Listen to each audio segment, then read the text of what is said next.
श्री वल्लभाधीश की जय। श्री गुसाई जी परम दयाल की जय।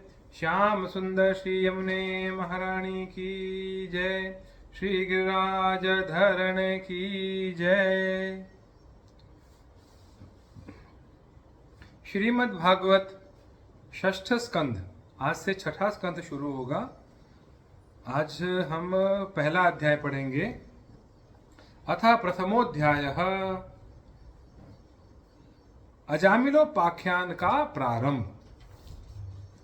राजा परीक्षित ने कहा, भगवन, आप पहले यानी द्वितीय स्कंध में निवृत्ति मार्ग का वर्णन कर चुके हैं तथा यह बतला चुके हैं कि उसके द्वारा अर्चिरादि मार्ग से जीव क्रमशः ब्रह्मलोक में पहुंचता है और फिर ब्रह्मा के साथ मुक्त हो जाता है। मुनिवर, इसके सिवा आपने उस प्रवृत्ति मार्ग का भी तृतीय स्कंध में भली भांति वर्णन किया है, जिससे त्रिगुणमय स्वर्ग आदि लोकों की प्राप्ति होती है और प्रकृति का संबंध न छूटने के कारण जीवों को बार बार जन्म मृत्यु के चक्कर में आना पड़ता है। आपने यह भी बतलाया कि अधर्म करने से अनेक नरकों की प्राप्ति होती है और पांचवें स्कंध में उनका विस्तार से वर्णन भी किया। चौथे स्कंध में आपने उस प्रथम मनवंतर का वर्णन किया जिसके अधिपति स्वयंभू मनु थे। साथ ही चौथे और पांचवें स्कंध में प्रियव्रत और उत्तानपाद के वंशों तथा चरित्रों का एवं द्वीप, वर्ष, समुद्र, पर्वत, नदी, उद्यान और विभिन्न द्वीपों के वृक्षों का भी निरूपण किया।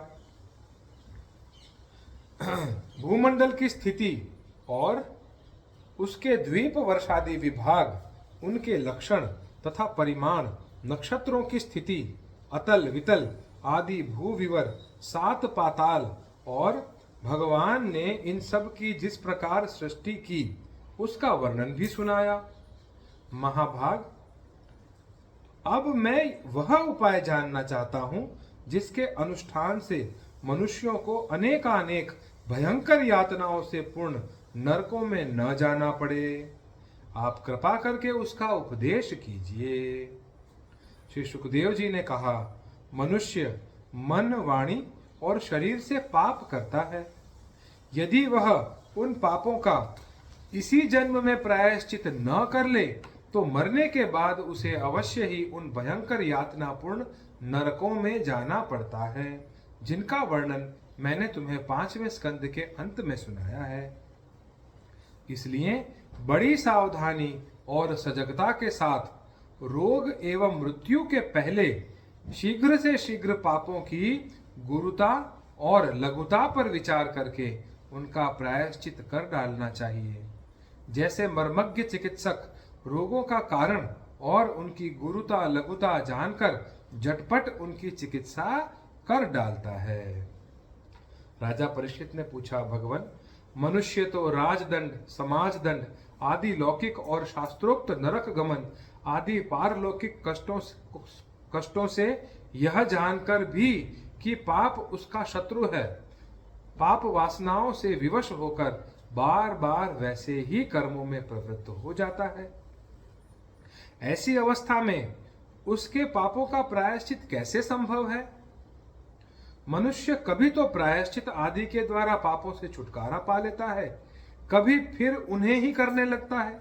ऐसी स्थिति में मैं समझता हूं कि जैसे स्नान करने के बाद धूल डालने के कारण हाथी का स्नान व्यर्थ हो जाता है, वैसे ही मनुष्य का प्रायश्चित करना भी व्यर्थ ही है।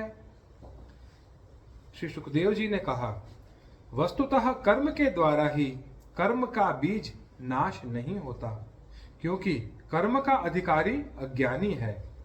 अज्ञान रहते पाप वासनाएं सर्वथा नहीं मिट सकती। जो पुरुष केवल सुपथ्य का ही सेवन करता है, उसे रोग अपने वश में नहीं कर सकते। वैसे ही परीक्षित, जो पुरुष नियमों का पालन करता है, वह धीरे धीरे पाप वासनाओं से मुक्त हो कल्याणप्रद तत्व ज्ञान प्राप्त करने में समर्थ होता है। जैसे बांसों के झुरमुट में लगी आग बांसों को जला डालती है, वैसे ही धर्मज्ञ और श्रद्धावान, धीर पुरुष तपस्या, ब्रह्मचर्य, इंद्रिय दमन, मन की स्थिरता, दान, सत्य, बाहर भीतर की पवित्रता तथा यम एवं नियम, इन 9 साधनों से मन, वाणी और शरीर द्वारा किए गए बड़े से बड़े पापों को भी नष्ट कर देते हैं। भगवान की शरण में रहने वाले भक्तजन जो बिरले ही होते हैं, केवल भक्ति के द्वारा अपने सारे पापों को उसी प्रकार भस्म कर देते हैं जैसे सूर्य कोहरे को। परीक्षित, पापी पुरुष की जैसी शुद्धि भगवान को आत्मसमर्पण करने से और उनके भक्तों का सेवन करने से होती है, वैसी तपस्या आदि के द्वारा नहीं होती। जगत में यह भक्ति का पंथ ही सर्वश्रेष्ठ, भय रहित और कल्याण स्वरूप है, क्योंकि इस मार्ग पर भगवत परायण सुशील साधु जन चलते हैं। परीक्षित, जैसे शराब से भरे घड़े को नदियां पवित्र नहीं कर सकती, वैसे ही बड़े बड़े प्रायश्चित बार बार किए जाने पर भी भगवद विमुख मनुष्य को पवित्र करने में असमर्थ है। जिन्होंने अपने भगवद गुणानुरागी मन मधुकर को भगवान श्री कृष्ण के चरणारविंद मकरंद का एक बार पान करा दिया, उन्होंने सारे प्रायश्चित कर लिए। वे स्वप्न में भी यमराज और उनके पाशधारी दूतों को नहीं देखते, फिर नरक की तो बात ही क्या है। परीक्षित, इस विषय में महात्मा लोग एक प्राचीन इतिहास कहा करते हैं। उसमें भगवान विष्णु और यमराज के दूतों का संवाद है। तुम मुझसे उसे सुनो। कान्यकुब्ज नगर यानी कन्नौज में एक दासीपति ब्राह्मण रहता था। उसका नाम था अजामिल। दासी के संसर्ग से दूषित होने के कारण उसका सदाचार नष्ट हो चुका था। वह पतित कभी बटोहियों को बांधकर उन्हें लूट लेता, तो कभी लोगों को जुए से छल से हरा देता। किसी का धन धोखाधड़ी से ले लेता तो किसी का चुरा लेता। इस प्रकार अत्यंत निंदनीय वृत्ति का आश्रय लेकर वह अपने कुटुंब का पेट भरता था और दूसरे प्राणियों को बहुत ही सताता था।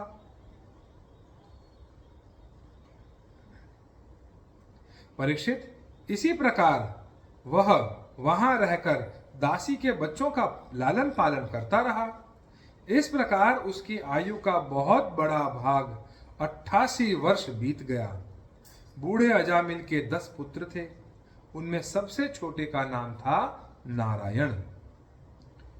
माँ बाप उससे बहुत प्यार करते थे। वृद्ध अजामिल ने अत्यंत मोह के कारण अपना संपूर्ण हृदय अपने बच्चे नारायण को सौंप दिया था। वह अपने बच्चे की तोतली बोली सुन सुनकर तथा बाल सुलभ खेल देख देख कर फूला नहीं समाता था। अजामिल बालक के स्नेह बंधन में बंध गया था। जब वह खाता तब उसे भी खिलाता, जब पानी पीता तो उसे भी पिलाता। इस प्रकार वह अतिशय मूढ़ हो गया था। उसे इस बात का पता ही न चला कि मृत्यु मेरे सिर पर आ पहुंची है। वह मूर्ख इसी प्रकार अपना जीवन बिता रहा था कि मृत्यु का समय आ पहुंचा। अब वह अपने पुत्र बालक नारायण के संबंध में ही सोचने विचारने लगा। इतने में ही अजामिल ने देखा कि उसे ले जाने के लिए अत्यंत भयावने 3 यमदूत आए हैं। उनके हाथों में फांसी है, मुंह टेढ़े टेढ़े हैं और शरीर के रोए खड़े हुए हैं। उस समय बालक नारायण वहां से कुछ दूरी पर खेल रहा था। यमदूतों को देखकर अजामिल अत्यंत व्याकुल हो गया और उसने बहुत ऊंचे स्वर में पुकारा, नारायण। भगवान के पार्षदों ने देखा कि यह मरते समय हमारे स्वामी भगवान नारायण का नाम ले रहा है, उनके नाम का कीर्तन कर रहा है। अतः वे बड़े वेग से झटपट वहां आ पहुंचे। उस समय यमराज के दूत दासीपति अजामिल के शरीर में से उसके सूक्ष्म शरीर को खींच रहे थे। विष्णु दूतों ने उन्हें बलपूर्वक रोक दिया। उनके रोकने पर यमराज के दूतों ने उनसे कहा, अरे धर्मराज की आज्ञा का निषेध करने वाले तुम लोग कौन हो? तुम किसी के दूत हो? कहां से आए हो और इसे ले जाने से हमें क्यों रोक रहे हो?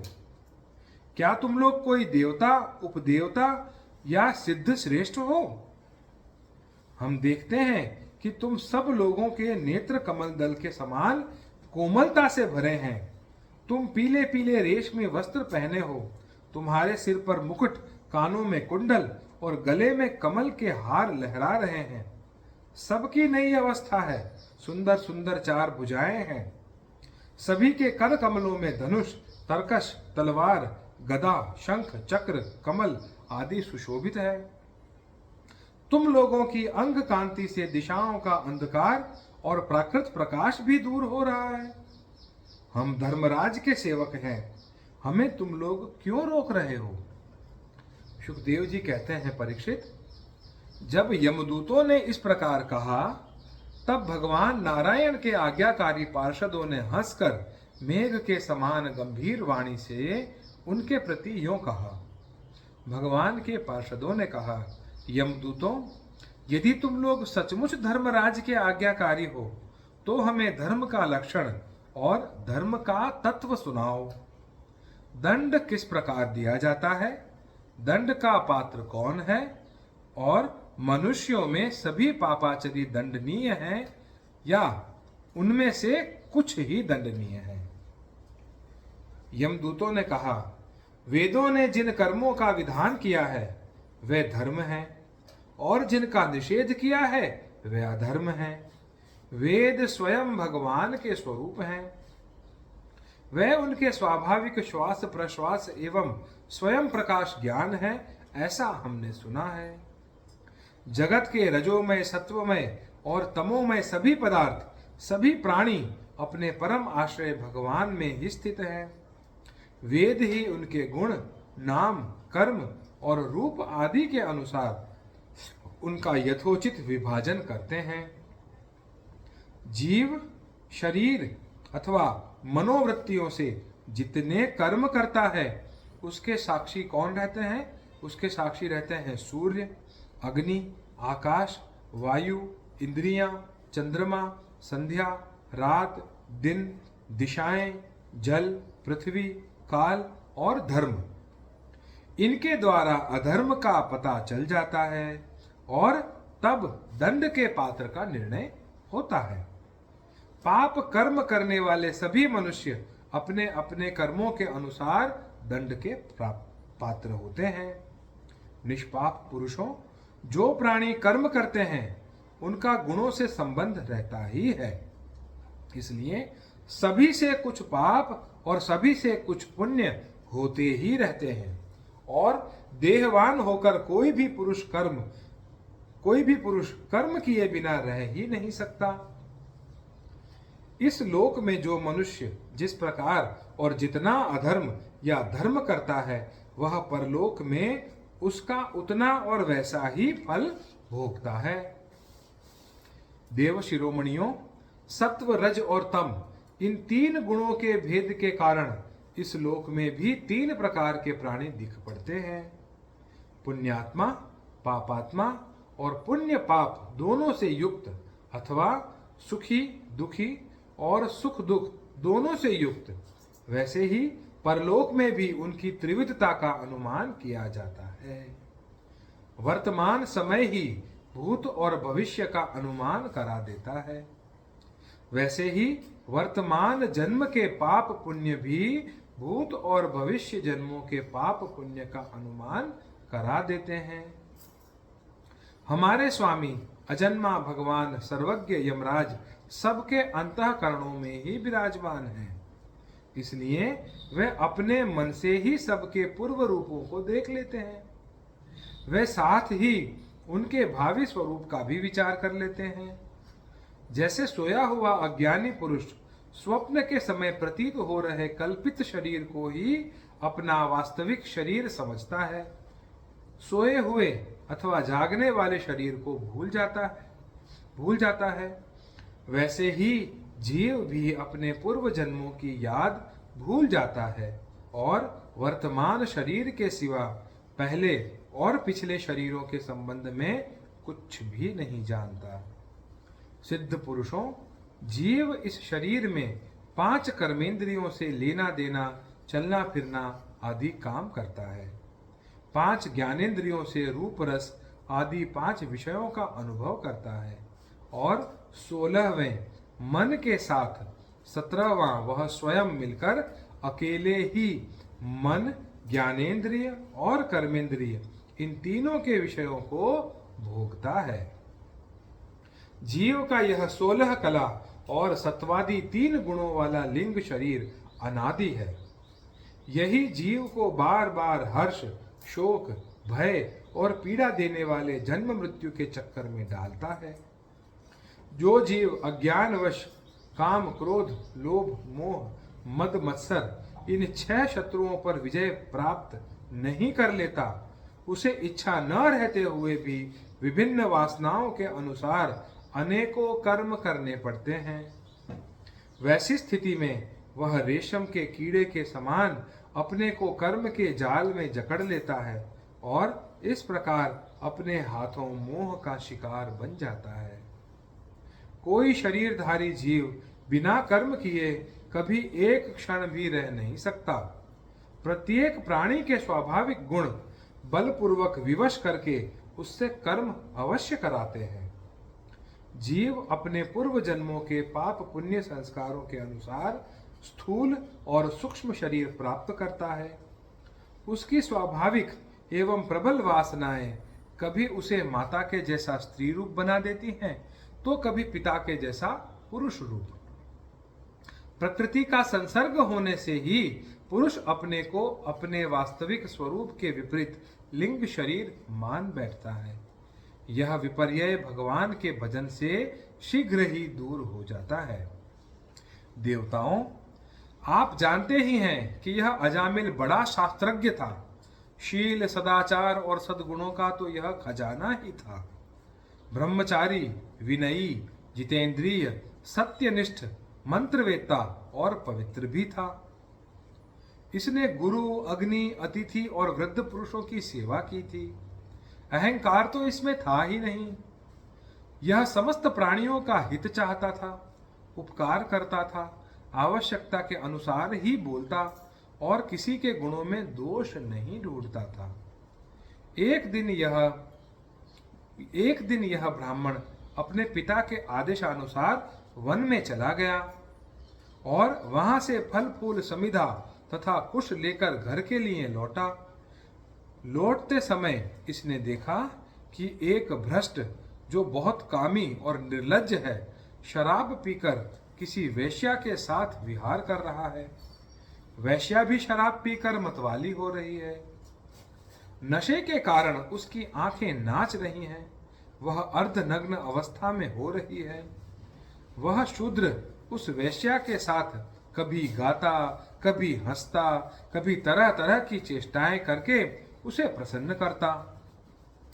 निष्पाप पुरुषों, शूद्र की भुजाओं में अंग रागादि कामोदीपक वस्तुएं लगी हुई थीं और वह उनसे उस उल्टा का आलिंगन कर रहा था।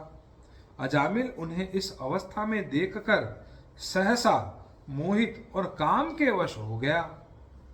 यद्यपि अजामिल ने अपने धैर्य और ज्ञान के अनुसार अपने काम वेग से विचलित मन को रोकने की बहुत बहुत चेष्टाएं की, परंतु पूरी शक्ति लगा देने पर भी वह अपने मन को रोकने में असमर्थ रहा।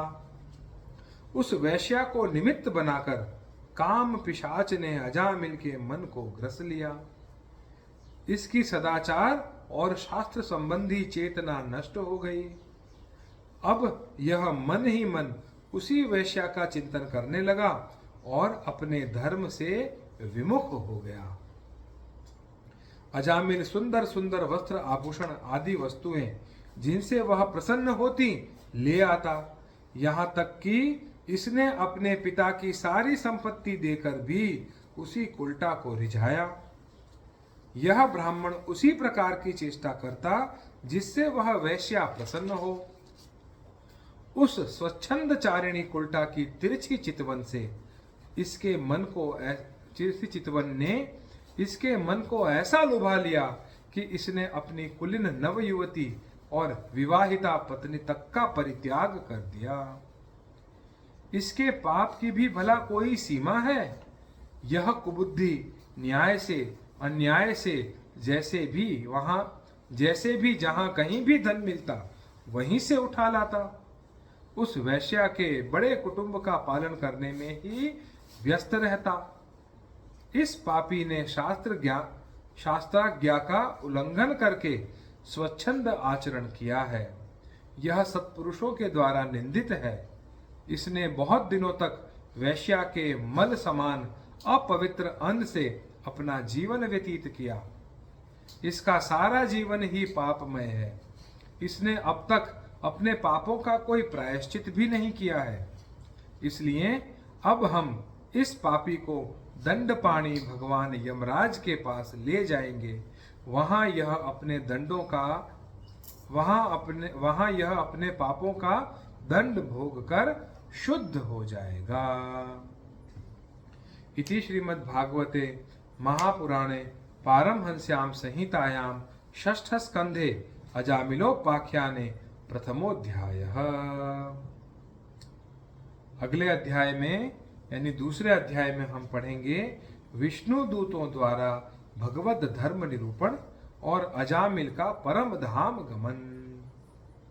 श्री वल्लभाधीश की जय। श्री गुसाई जी परम दयाल की जय। श्याम सुंदर श्री यमुने महारानी की जय। श्री गिरिराज धरण की जय।